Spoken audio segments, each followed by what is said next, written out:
Hello बच्चों, hello साथियों, नमस्कार सभी को। केमिस्ट्री का एक ऐसा टॉपिक लेकर आए हैं जिसे केमिस्ट्री का हथियार कहते हैं।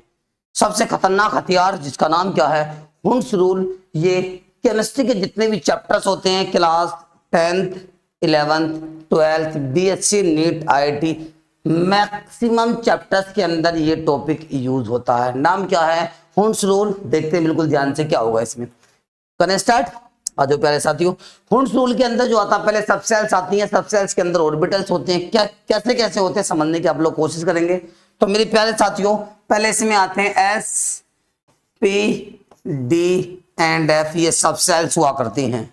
इनके अंदर जो ऑर्बिटल्स होते हैं, जिन्हें आप हिंदी में कक्षक के नाम से जानते हैं, वो ओड नंबर में होते हैं, यानी कि विषम संख्याओं में होते हैं। यानी कि 1 3 5 और 7 इनके अंदर क्या होते हैं, ऑर्बिटल्स होते हैं, जिन्हें आप कक्षक के नाम से जानते हैं। इनकी फुल फॉर्म क्या होती है, S4 होता है शार्प, S4 शार्प, P4 होता है प्रिंसिपल, D4 होता है डिफ्यूज और F4 होता है फंडामेंटल।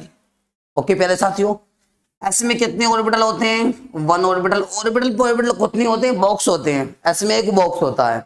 ओके, पी में कितने ऑर्बिटल्स होते हैं प्यारे साथियों, 3 ऑर्बिटल्स होते हैं। और डी में कितने होते हैं, ये 5 होते हैं, 1 2 3 4 5। और एफ में कितने होते हैं प्यारे साथियों, 7 होंगे, 1 2 3 4 5 6 7 हो गए। क्लियर है यहाँ तक।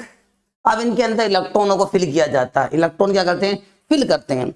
ओके, अब ये कक्षक या ऑर्बिटल्स क्या होते हैं, जहां पे इलेक्ट्रॉनों के पास जाने की जो टेंडेंसी होती है सबसे ज्यादा हुआ करती है। ओके, पास जाने की पॉसिबिलिटी कैसी होती है, सबसे ज्यादा होती है, उन्हें ऑर्बिटल्स कहते हैं, यानी कक्षक कहते हैं। तो प्यारे साथियों, इलेक्ट्रॉनों को फिल करने का जो कॉन्सेप्ट होता है, तरीका होता है, इसमें 2 तरीके से होते हैं। जब इलेक्ट्रॉन को आप इस तरह से भरेंगे सीधा, इसे कहते हैं क्लॉकवाइज, यानी कि घड़ी की दिशा में। ओके, क्या नाम है इसका, क्लॉकवाइज। हिंदी में कहते हैं घड़ी की दिशा में। और जब इलेक्ट्रॉन को उल्टा फिल करते हैं, इसका नाम होता है एंटी क्लॉकवाइज, एंटी क्लॉकवाइज इसका नाम होता है। इसको रिप्रेजेंट करते हैं मैथमेटिकली प्लस हाफ, और एंटी क्लॉकवाइज को रिप्रेजेंट करते हैं मैथमेटिकली माइनस हाफ। क्लियर है प्यारे साथियों, कोई डाउट नहीं होगा। अब इनमें इलेक्ट्रॉन्स को फिल करना है, कैसे कैसे करेंगे समझिएगा। हुंड ने कहा है कि इलेक्ट्रॉन्स को ऑर्बिटल्स में, यानी कि कक्षकों में सबसे पहले सीधा भरते हैं, यानी कि घड़ी की दिशा में। इलेक्ट्रॉन को चाहे आप इस तरह से फिल कर लें, चाहे आप इस तरह से कर दे, एक ही बात है।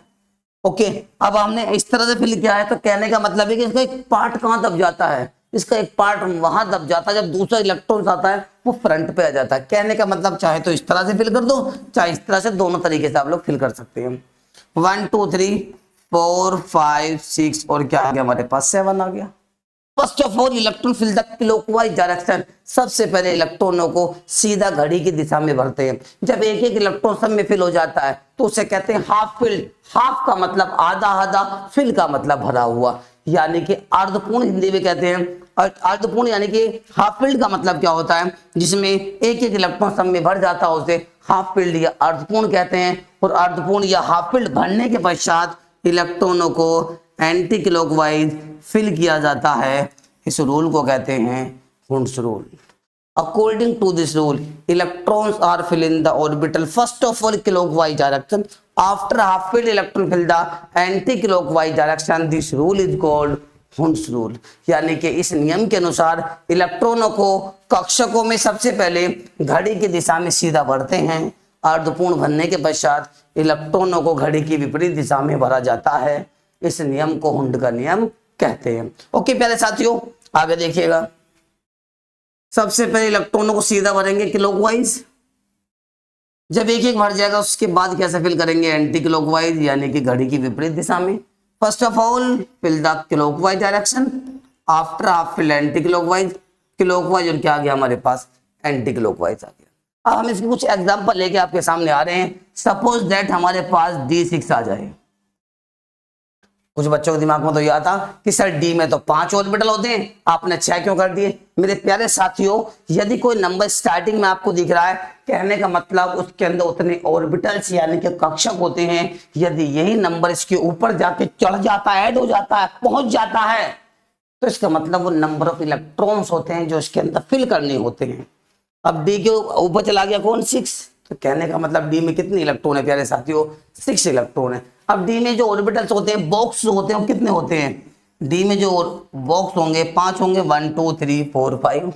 इलेक्ट्रॉन कितने फिल करने हैं आपको यहाँ पे, इलेक्ट्रॉन 6 फिल करने हैं, 1 2 3 4 5 6। ये कैसा है, ये गलत है। क्यों गलत है, क्योंकि first of all electron fill the clockwise direction, सबसे पहले इलेक्ट्रॉनों को सीधा भरा जाएगा भाई। ओके जी, देखो ध्यान से कैसे भरा जाएगा सबसे पहले इलेक्ट्रॉनों को। हमारे पास डी आ गया है, 1 2 3 4 5 आ गया, 6 इलेक्ट्रॉन फिल करने हैं, तो सबसे पहले क्लॉकवाइज जाएंगे। 5 इलेक्ट्रॉन कैसे चले गए हमारे, सीधे चले गए। क्लियर है। इसके बाद छठा कैसे जाएगा, इसमें एंटी क्लॉकवाइज का मतलब ये कैसा है, सही है। ये कौन सा होता है, हुंड्स रूल होता है। ओके मेरे प्यारे साथियों, उम्मीद करता हूं कि आपको समझ में आ गया होगा। क्लियर है। यदि किसी बच्चे को कोई भी डाउट है इसमें तो मुझे आप कमेंट कीजिएगा। ओके, यदि आपको अच्छा लगा, टॉपिक समझ में आ गया, तो तब भी आप कमेंट में बताएंगे सर हमें अच्छे से समझ में आ गया है। इसके जस्ट बाद जो आने वाला है यह आएगा आपभाव प्रक्षेपण। वेट कीजिएगा, पहले इसे आप लोग अच्छे से पढ़ लो, समझ लो। ये वो टॉपिक है जो हर चैप्टर में इसकी रिक्वायरमेंट होती है। ओके बच्चों, थैंक यू बेटा।